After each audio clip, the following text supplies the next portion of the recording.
Assalamualaikum warahmatullahi wabarakatuh. Bagaimana kabar teman-teman semua? Selamat pagi. Semoga kita selalu dalam lindungan Allah dan pastinya semangat.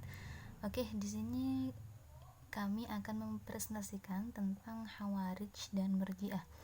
Saya di sini bergabung dengan teman saya yaitu Mas Husain Baduri. Oke, langsung saja. Yang pertama yaitu Khawarij.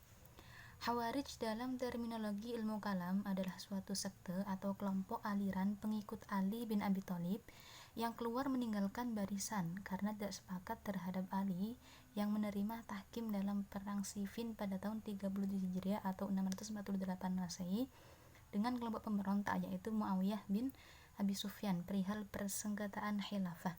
Jadi pada mulanya kelompok Khawarij ini memandang Ali itu sebagai khalifah yang sah karena memang sudah dibaiat secara sah oleh mayoritas umat Islam. Nah, sementara Muawiyah itu berada pada pihak yang salah karena memberontak kepada khalifah yang sah.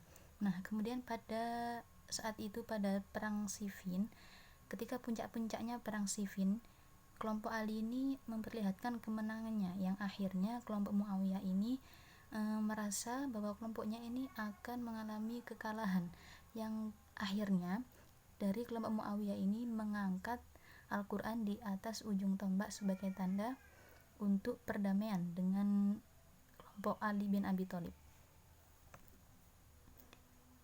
Nah, pada saat itulah kelompok Ali bin Abi Thalib menerima ajakan dari Muawiyah. Tapi sebenarnya Ali ini sudah mencium kelicikan di balik ajakan dari Muawiyah tadi.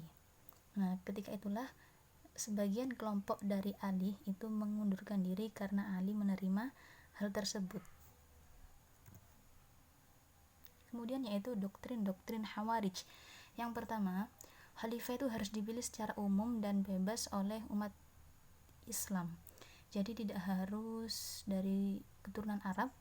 Kemudian yang kedua yaitu setiap orang muslim itu berhak menjadi khalifah asal memenuhi syarat dan dipilih secara permanen selama yang bersangkutan bisa adil dan menjalankan syariat Islam. Kemudian Khawarij itu juga memandang Khalifah Ali itu juga sah, tetapi setelah tahkim ia dianggap menyeleweng, dan Muawiyah dan Amr bin As dan Abu Musa al-Asy'ari itu juga dianggap menyeleweng.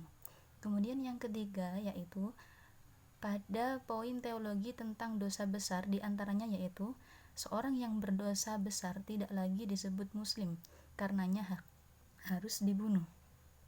Kemudian yang keempat yaitu pada poin sosial, diantaranya yaitu seseorang itu harus menghindar dari pimpinan yang menyeleweng.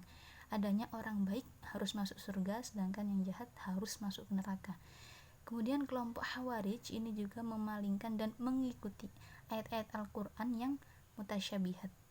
Kemudian yang kelima yaitu Al-Quran itu dipandang sebagai makhluk, jadi bukan sebagai kitab suci.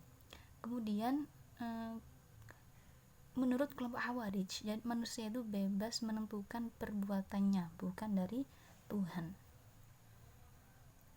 Selanjutnya yaitu sekte-sekte Khawarij. Yang pertama ada Al-Muhakkimah.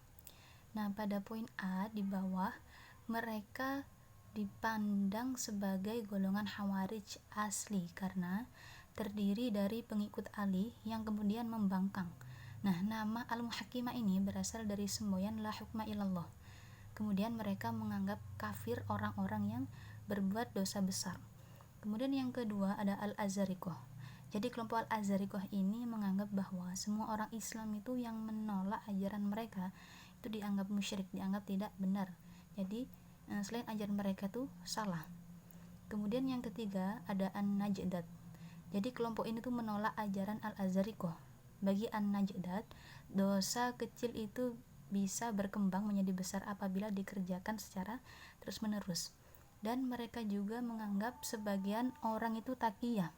Kemudian yang keempat itu ada Al-Ajaridah. Golongan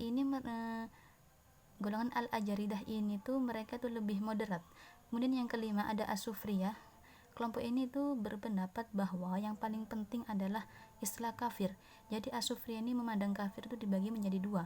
Yang pertama ada kufur an-nikmah dan ada kufur billah. Selanjutnya yaitu jalur Khawarij. Menurut Harun Nasution, mengidentifikasi beberapa aliran yang dapat dikategorikan sebagai golongan Khawarij.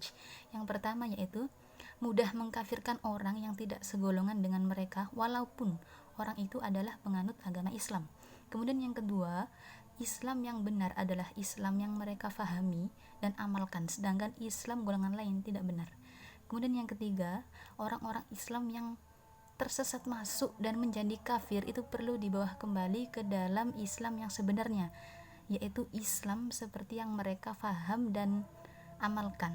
Kemudian yang keempat, mereka itu bersifat fanatik dalam faham dan tidak segan-segan menggunakan kekerasan dan membunuh untuk mencapai tujuan apa yang mereka inginkan.